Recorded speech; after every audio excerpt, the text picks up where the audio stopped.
Good afternoon, everyone. Welcome to the January 19th meeting of the Rotary Club of Des Moines. I'm President Matt Busick, recently home from Oahu. Yes, you can feel sorry for me being back in this winter weather. Thanks for the warm welcome, not. First things first, I'd like to invite our guests to stand so that we can recognize you and welcome you. We have several guests today. First, Emily Barsk, or is it Barsky? She's not here, that's Claudia's guest. Oh, that's Claudia, sorry. Emily will be joining us next time. Marnie Hockenberg is here with Hockenberg Search. Hi Marnie, thank you for being here today. Marie Pipes is a visiting Rotarian from the East Polk Rotary Club. Good to have you here today, Marie. Chris Smith here as a guest of Carter Smith, Carter's father. And Chris, I think you should stand just a little bit longer just to show everybody why Carter's so tall. All right. Nancy Zwickle is here, private banking officer with First Interstate Bank, guest of Becky Greenwald, who apparently is snowed in, so she wasn't able to be here. And thanks for joining us. So thank you all for being here.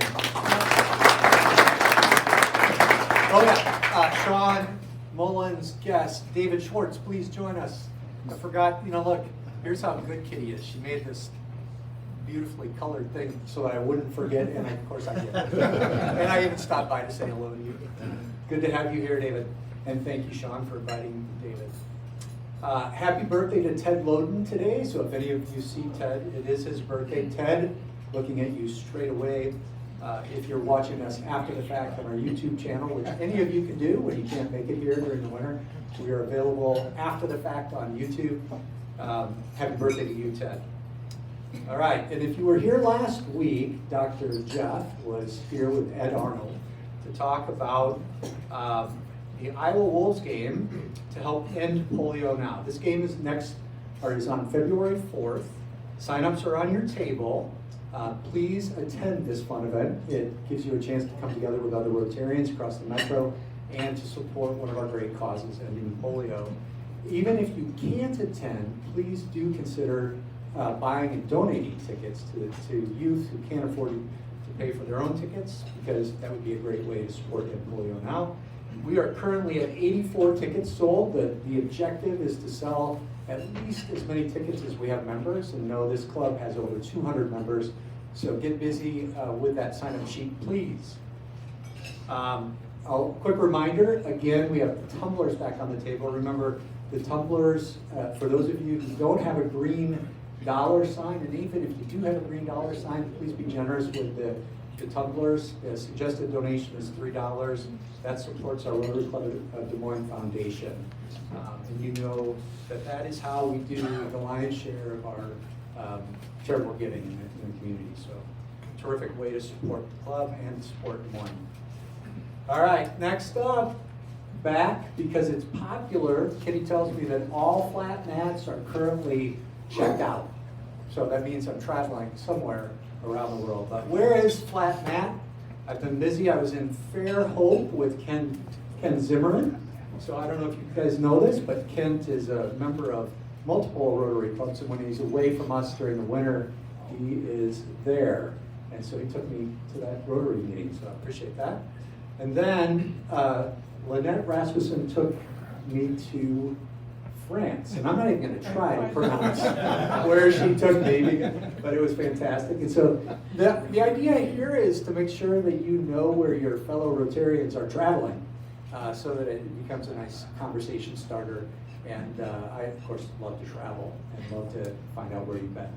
So again, you can check out Flat Mats with Kitty, although we're fully booked right now. If you are going traveling, please take me with you. Last minute cancellation from Claudia today because of the weather.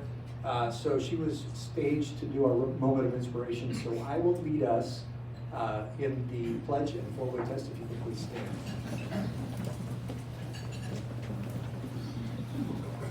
I pledge allegiance to the flag of the United States of America and to the republic for which it stands, one nation, under God, indivisible, with liberty and justice for all. And the four-way test. Is it true? Is it fair to all concerned? Will it build goodwill and better friendships? Will it be beneficial to all concerned? Now greet those around you. Dan, pleasure.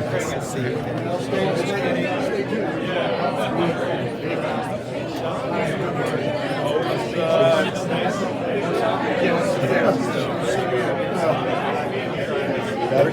Always good to see you. Good to see you. Skeet, my man. How are you? Doing well. Always pleasure. Hey, David.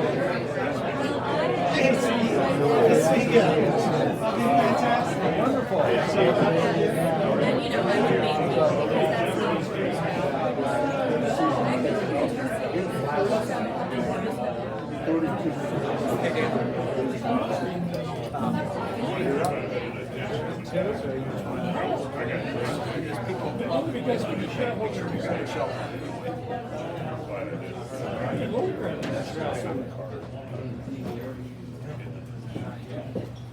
Good afternoon, everybody. My name is Dan Fondele. I'm a professor of management at Drake, and I have the great honor and privilege of introducing our speaker today.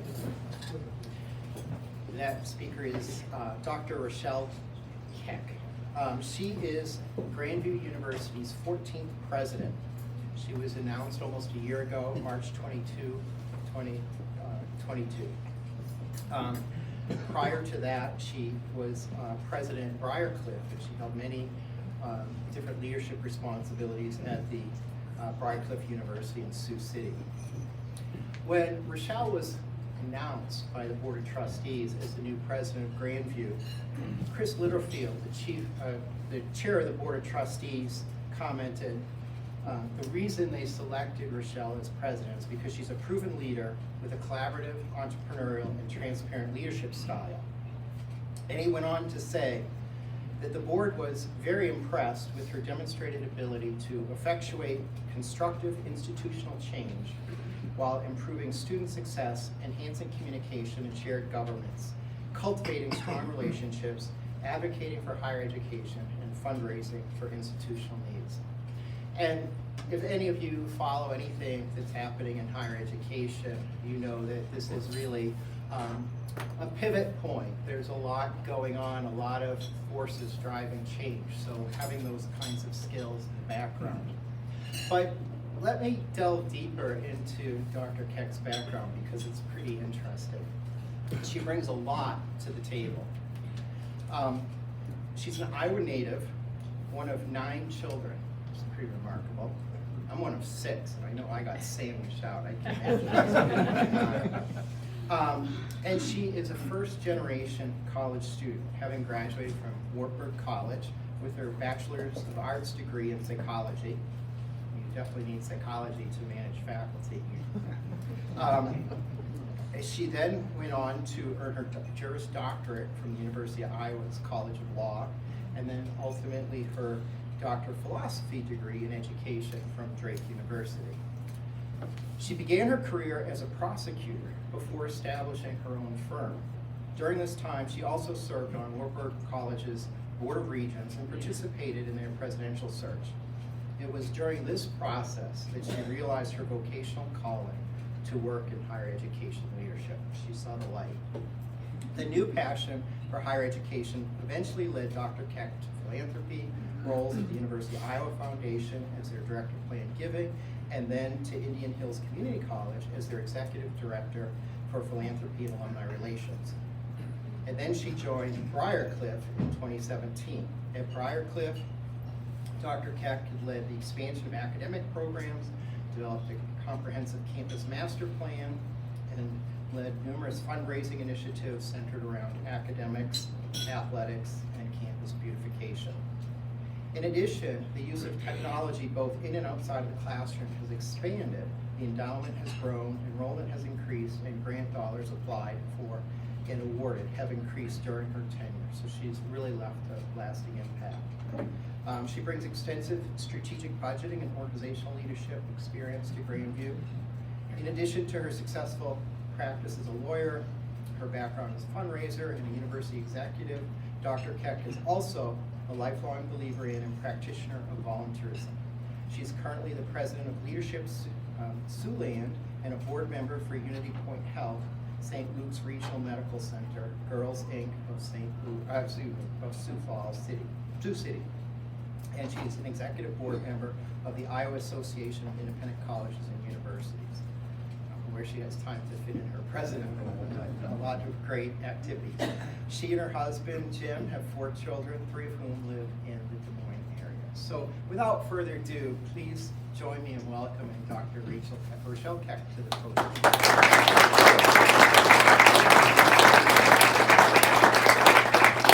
Thank you. Hopefully everyone can hear me. I'm going to set a stopwatch so I know I want to honor your time today and make sure that I don't go over. I know all of you are very, very busy, and grateful that you took the time out of today to come and not only network with your fellow Rotarians, but also maybe learn a little bit more about Grandview. Before I get started, I wanted to say, you just never know who you're going to run into at Rotary. So you had introduced one of your guests today, so Marie Pipes. I have not seen Marie since 6th grade. Marie and I both grew up in our elementary years in northern Missouri, and we were classmates at Milan C2 High School in Milan, Missouri. She came over to me this morning. Now, of course, we're connected on all the socials, and I recognized her, but I was like, no, that's not Marie Pipes, that's Marie Stevenson. But anyway, you just never know who you're going to run into at Rotary. It really is just a small world. I'm thrilled to join you today. I'm in my almost finishing my 7th month as the new-ish president at Grandview University, and my husband and I are absolutely loving it here in the metro. As was shared, we have 3 children that live here, so that absolutely is a draw to be able to be close to those whom you love. I was sharing at the table earlier today that I consider myself an Iowa enthusiast and a championeer of our great state. I was born here in Davenport, I was educated here, and I have no intentions of leaving here. Love, love, love Iowa. So you kind of stole my thunder a little bit, but I am one of 9 children. I like to say that I'm number 6 in age, but number 1 in awesome. You know this, being one of 6, you have to advocate for yourself from an early age when you're one of 9 children. Now, my mother always looks at me when I say that and says, oh, honey, you're all awesome. Yeah, I know. But mothers say that, right? How many of you grew up in Iowa? Okay, lots. Very good, very good. Any Grandview alums here? Okay, couple in the back of the room, very good. As was shared earlier, I grew up, was educated here, and have spread my higher education dollars throughout the state. I like to say that I'm a little unusual in that I have been both a student at and an employee of all 3 types of higher education institutions, both the community college, the public Division I, and also the private college sector. So I feel like I bring a little bit of a unique perspective to this role, and then you throw in the lawyer piece, and that's just a whole nother ballgame. As you jokingly said earlier, I'm using my powers for good now, right? No offense to the lawyers out there. But absolutely has been a very good transition for me. I use my legal skills, honestly, every single day in this role, not only from the actual legal analysis piece, but just the communication skills and also the ability to look at problems. Number 1, from a non-emotional perspective, remove the emotion, set that aside for a second. We may want to bring that back into the equation if it's necessary, particularly for passion and energy. Remove the emotion and then figure out from a 360-degree angle what we're really dealing with here and what our opponents are going to bring to the courtroom. So that really has been a skill set that has served me well in this space, and use it every single day. I want to share just a little bit about my journey at Briarcliff. You talked a little bit about the various roles that I had there, but I started out at Briarcliff in May of 17 as the Chief of Staff and University Attorney. That seemed like a really good role for me in that next step to becoming a college president, because I did actually discern about 17 years ago, while I was on the board at Wartburg, that I wanted to be a college president when I grew up. Now, the traditional pathway to a college presidency is faculty, dean, or provost, and then president. I was not that traditional president candidate. But the reason that idea was sparked within me or ignited within me is because during the presidential search for Wartburg 17 years ago, we had a couple of very strong candidates with JDs. Now, Marty Martin at Drake has a JD. We have several presidents in the state of Iowa who have JDs, and I thought, I didn't even know you could be a college president with a JD. I thought you had to be a professor or a dean or a provost, etc. So after that idea was sparked, I did a little qualitative research. I did not get IRB approval, but I did some qualitative research to figure out what would be the best pathway for me to become a college president. And after talking with many, many people in the higher education space, I determined that fundraising was a good fit for me, not only from a personality perspective and some of my communication skills, and I easily established rapport with people, but also that legal background, and in particular my charitable planning, wealth management, probate, estate planning, etc. Came in very handy. And so the idea was born. When I arrived at Briarcliff, the president who hired me knew that I wanted to be a college president someday and assured me that he would teach me everything I needed to know about the president's office. So if you don't know what a chief of staff is in a higher education space, it's really essentially a COO, kind of that internal manager, and then his plan was to essentially be the external face of the university. But about 2.5 months after I arrived on campus, the president who hired me resigned. And so the board asked me to step into the running the day-to-day operations of the university. At that point, I had been in higher education less than 3 years. Now, for those of anyone else other than it's Dan, right? Yes, okay. It's a mic. No, Matt. Anyone else in the higher education space here in the room? So you may not fully appreciate this, but being in the higher education space less than 3 years and being a college president is pretty unheard of. It's very unusual. Most college presidents, again, especially in the private sector. Now in the public sector, you sometimes will get politicians, retiring politicians, or maybe military personnel who may come in and run a university, but it's very unusual. So I felt very much out of place. I felt very much an imposter, and as was joked earlier, faculty can sometimes be it's like herding cats, right? Leaders leading leaders, leading leaders, and we all have PhDs, and so everybody's smarter than the person next door. It really is an interesting culture to lead in. But here I was. And then the board did a national search for president. Now you also need to know that even in addition to only being in the higher education space for about 3 years, I was a Lutheran. I was not a Catholic. Briarcliff was a Catholic university. I was divorced. I did not have my PhD at the time.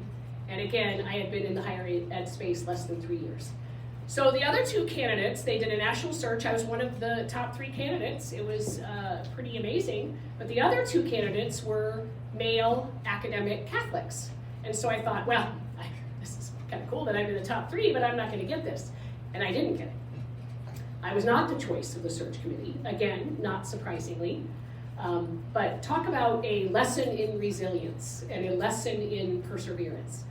So the board named me interim president with the idea that one of these other candidates was going to be named president, and then I would slide back into my chief of staff role. But in my head, I knew that when the new president came, I was probably out of a job, so I needed to have that on the horizon as well. One of the reasons that I've always maintained my law license is because I work too hard to earn it, and if I have to, I can use it again.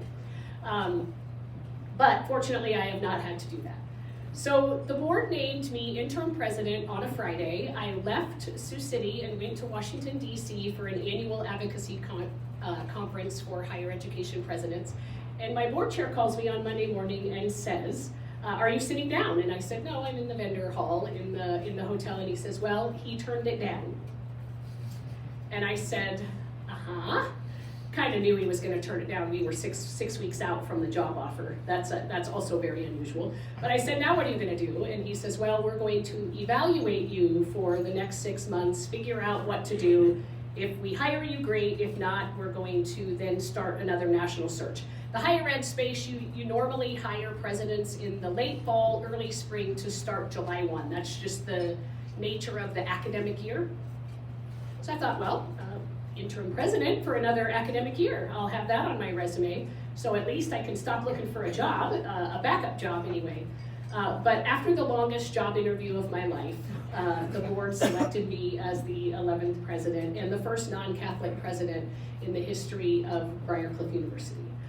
It was absolutely a phenomenal training ground, and as I was sharing earlier with Matt, my last presidency, I had to learn how to be a president and also learn the institution. Whereas at Grandview, I only have to learn the institution.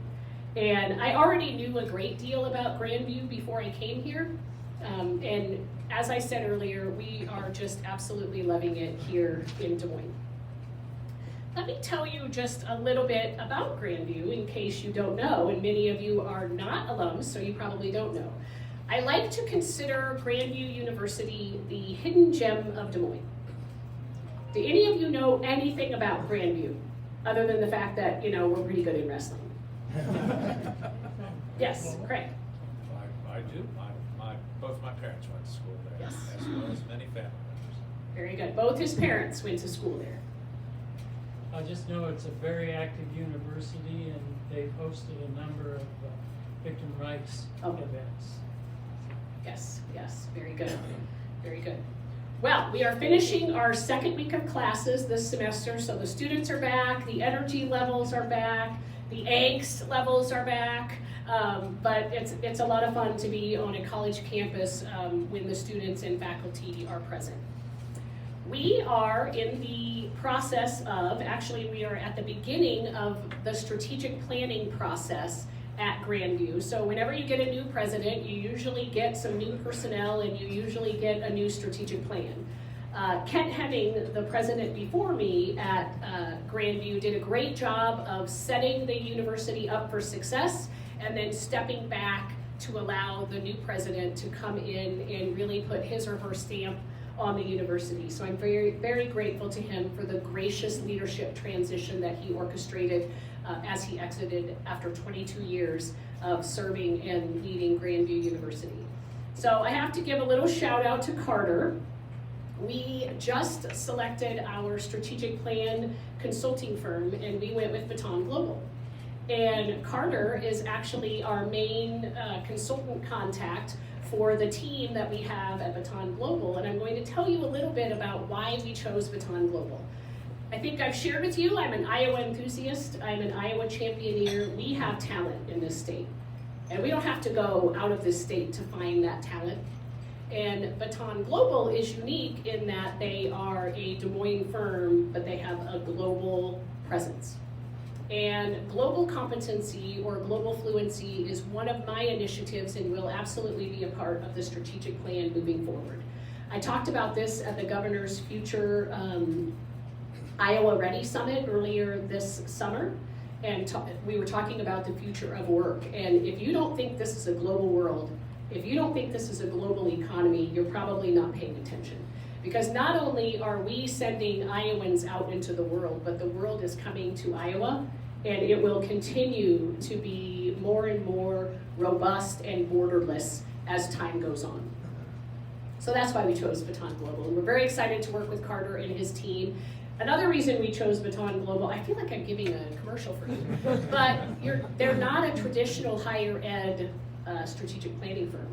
probably will be after you finish Grandviews, because you'll be able to get into that space. But we wanted a fresh set of eyes. We want a different perspective as we plan and map out the future for Grandview, because what worked in the past will no longer work in the future. A few things about Grandview that you may not know.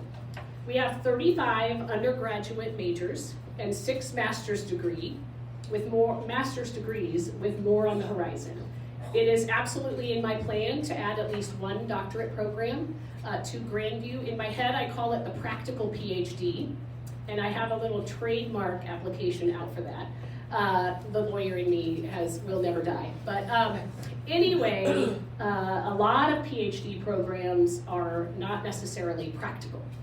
They teach you a lot about mastery in your subject area, but very little about leading or working in the area that you will lead. For instance, I learned all of my strategic planning, fundraising, HR, compliance, etc., outside of my PhD program. Now, I'm not saying that my PhD program wasn't absolutely beneficial, it was, but that's one of the things that's on the horizon.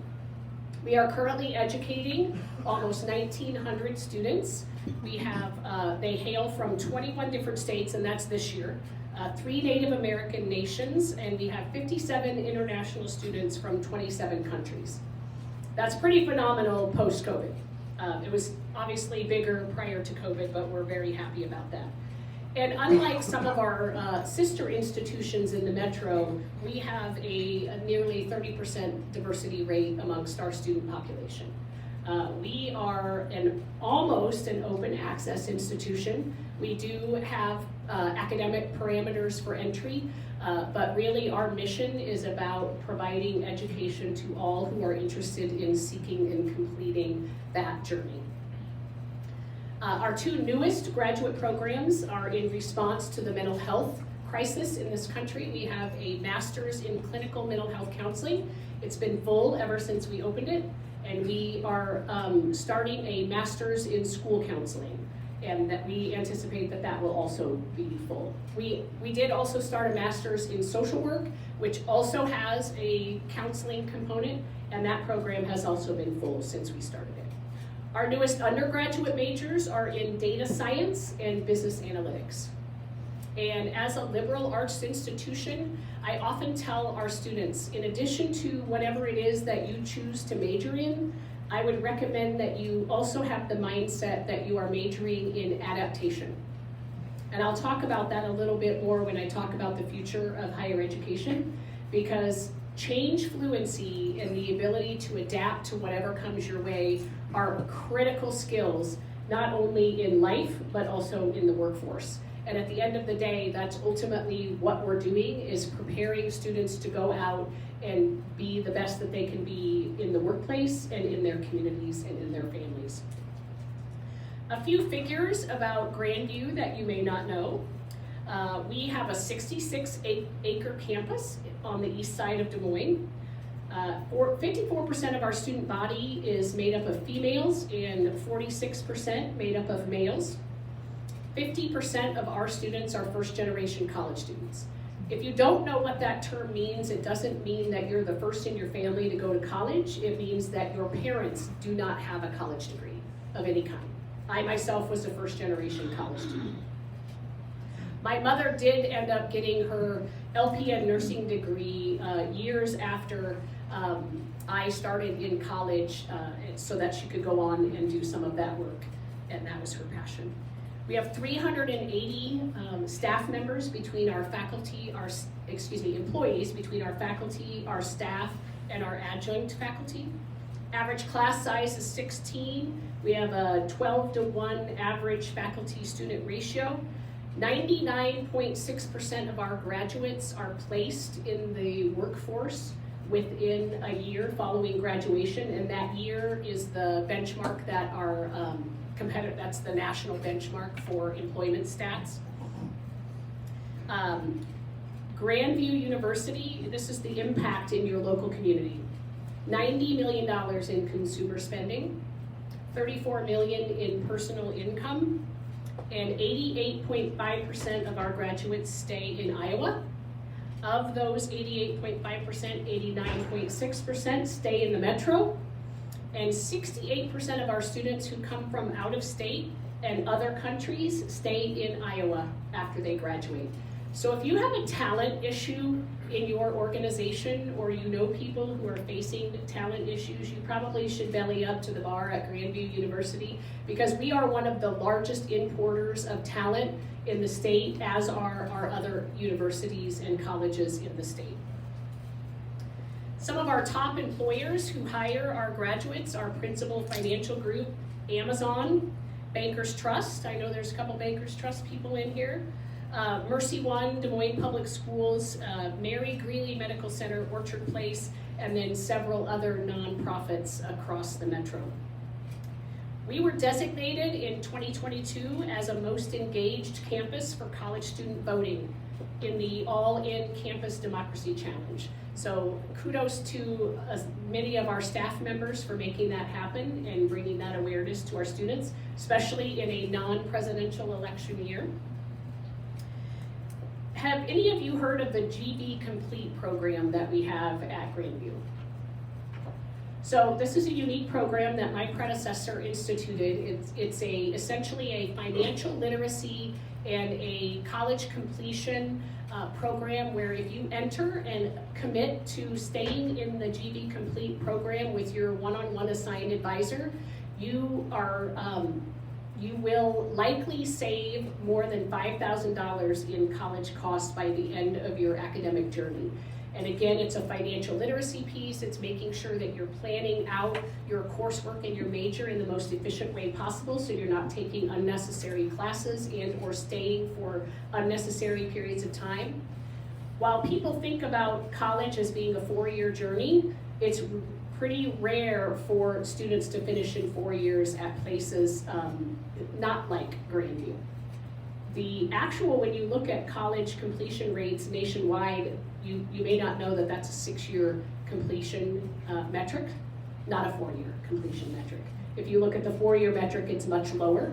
And that is not always the fault of the university or the college. It's often personal circumstances and situation characteristics of our students, but we do a really, really good job at Grandview of helping prepare our students and inform our students to make those optimal decisions so that they can complete their journey as quickly as possible.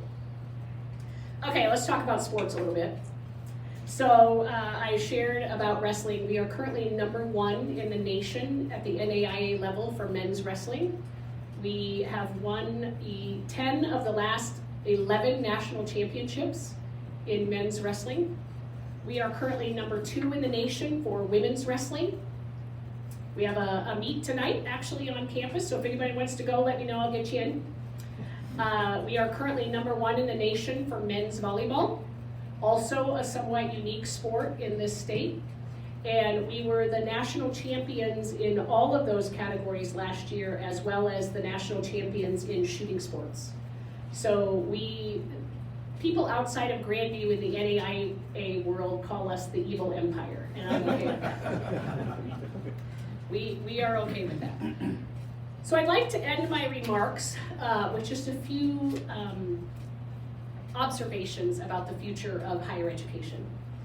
So I'm in the process of writing a book, actually, and the idea of my book is around future fluency. How do we ourselves become, and stay fluent so that we can navigate the future well? And what are the characteristics and skill sets that we as a university need to teach our graduates and instill within our graduates in order for them to be future fluent? A statistic that I shared during my inauguration remarks that comes from a study that came out just prior to the pandemic about the future of work. And that study shared that of today's high school graduates, those graduates will on average have 17 different careers in over 5 different industries throughout their professional lifetimes. Think about that. 17 different careers in over 5 different industries. You gotta know how to pivot. You gotta know how to learn for the rest of your life. The Bureau of Labor Statistics shares that for college graduates, college graduates will on average have 11 distinct careers by the time they're 50. So when you think about what's been happening in the news and all of this hullabaloo about the Great Resignation and all of the problems that are happening in the workforce, it might be that these statistics, we're living them. Because if you do the math, 17 different careers in 5 different industries, that's every 2.5 years. You're pivoting to a whole new career. That's not very long. For those of you who maybe have been in the same career your whole career, that's not very long. So if you think about back in the day when many of us were going through college or deciding on a career, we had what was called an occupational identity, right? You decided, I'm gonna be a lawyer, I'm gonna be a doctor, I'm gonna be a teacher, I'm gonna be a professor. Well, occupational identity flies out the window when you think about 17 different careers in over 5 different industries. And many, more than half of those careers have not yet been invented. So you thought you had it rough, right? Think about today's students. How do you prepare for a future like that? And how do we as a university prepare our students for a future like that? Well, I could give a whole nother talk on this, and you're just gonna have to read it in the book. But I talk about 5 different elements of being future fluent. You have got to be self-fluent. And what I mean by that is you have to know yourself. And you have to know how you best learn. You have to know what motivates you. You have to take it upon yourself to learn for the rest of your life, because once you get out of college, there's nobody that's going to be pressing you to learn. You have to take that on yourself. And if you don't have curiosity and delight about learning, you're probably going to struggle. Second, change fluency. Change, the rate of change, the pace of change has never been slower than it is right now. In fact, it's faster than it was when I made that statement. The average amount of information doubles every 11 minutes. You have got to be fluent with change. Third, people fluency. Now that's not a new concept, that's really kind of emotional intelligence, situational intelligence, being able to read a room. But if you think about the people that you are interacting with today, it is, for the first time in history, we have 4 generations of people in the workforce. We have males, we have females, we have they, we have people that don't identify as either. We have people that identify as their personal pronouns are they. And whether that makes you uncomfortable or not, it is what it is. And we are working with all sorts of different types of people in the workplace. And in order for you to succeed, you have got to be fluent with the people that you will be working with. The 4th piece is data fluency. Sometimes I call that digital fluency. I'm figuring out what I want to go with in the final version of the book. But what that means is if data scares you, get over it. Figure out how to get over it. Because if you don't know how to incorporate data into your decision making and into your future planning, you're probably not doing a very good job. And if it scares you, or if you're at a point in your career where you don't want to learn it, get somebody on your team that can do it for you. Also, one of the reasons we chose Baton Global, they are a data-influenced, a data-driven organization, and we absolutely understand, appreciate, and embrace that. And then the final piece of that is global fluency.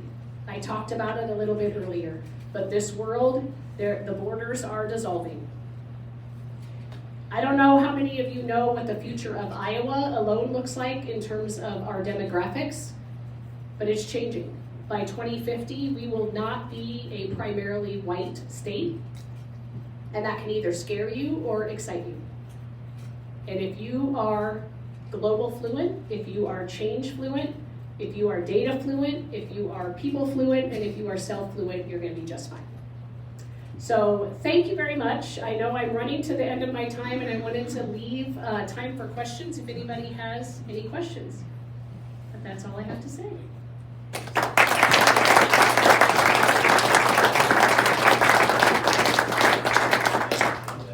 Yes. What kind of connections do you have with DMAC? What kind of connections do I have with DMAC? No, brand. Grandview, yeah. So we actually, this may surprise you, but Grandview has the most articulation agreements of all colleges in Iowa with DMAC.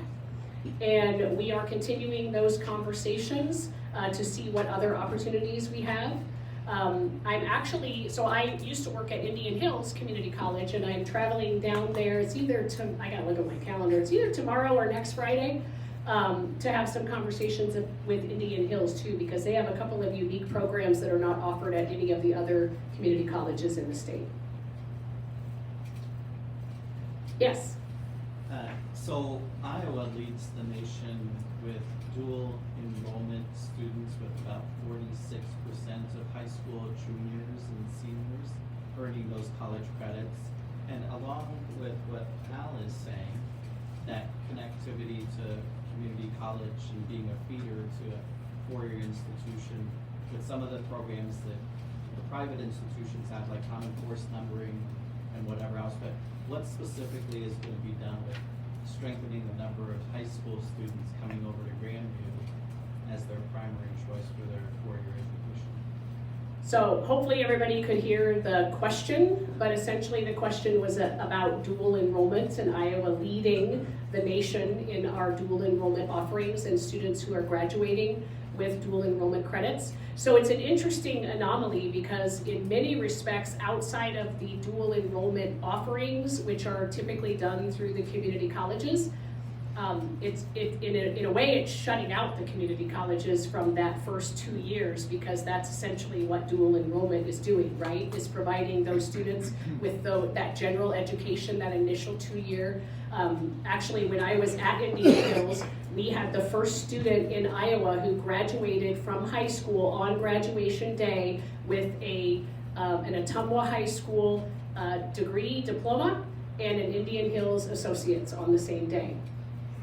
So we absolutely recognize that and understand that essentially we have a lot of Iowa students in particular who come to Grandview as juniors or second semester sophomores. And so that, when you read some of the headlines about some of the core offerings at colleges really shrinking, that's a little bit of what's happening. Is you no longer as an institution have the students filling up those intro English, intro math, intro general educational classes because they're getting them at the high school level. Another anomaly that is causing for us is when our students come to us and they're essentially a junior, but they're 18 years old, they may have the college credits that they need to be a junior, but they don't have that maturity. They don't have that 2 years of college experience. And in reality, many of the dual enrollment offerings don't have the academic rigor associated with them that a place such as Drake or Grandview expects, depending on what the eventual major choice the student will choose. And so even though they come to the institution with those credits, they may have some remedial coursework that they have to take to get them up to that academic rigor level. Now, not all students, obviously, but some of them, absolutely. I'm getting the Hook. Well done.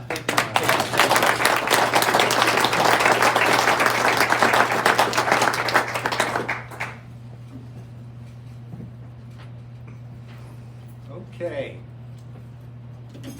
Rochelle, thank you so much. Terrific presentation. Great to learn more about Grandview. As a token of our appreciation, we're giving a book, not yours, looking forward to reading that, in your honor to the Des Moines Public Library. Your book will become part of the Rotary Rosie Reader Van collection. This is a traveling library that became part of the Des Moines Public Library's offering as a function of our gift of $40,000 a few years ago. Upcoming meetings. As you consider the following upcoming meetings, please think about who you know who would be an outstanding addition to the Rotary Club of Des Moines, so that we can continue doing the good work we do as a club in this great city. This is the simplest and most effective way to grow our club's membership, and we have a great slate of upcoming speakers. So Kelly Garcia will be here next week. She's with the Iowa Department of Public Health. And on February 2nd, we actually have two things happening. At this meeting, Matt McCoy will be here, Polk County Supervisor Matt McCoy, to talk about what's happening in their world. And then I'm especially excited to announce that Hal and Elaine will be doing a program for us at the Des Moines Public Library's central location. Please attend if you can. As all of you know, February is Black History Month, and Elaine is one of our longtime members of the Rotary Club of Des Moines, has a lot to share. So it'd be a terrific program outside of our Thursday meeting for you to be able to attend. And we can invite guests to those outside meetings too. February 9th, we'll have an economist named Peter from Iowa State University to bring us up to speed on what the heck's going on in this economy of ours. And then finally, on February 17th, the incoming president, Becky Greenwald, will be hosting a February Fling.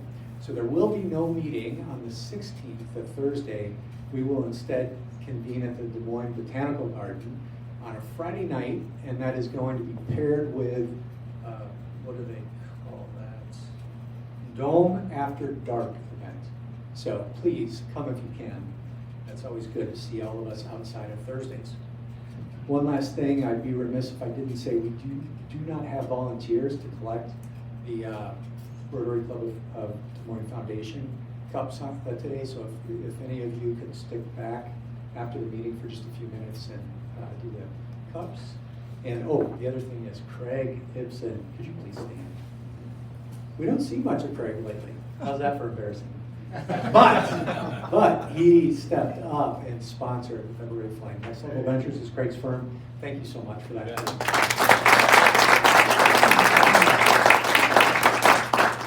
Okay, I would like to get you out of here on time. Thanks for being here. Thanks for being Rotarians. We are adjourned.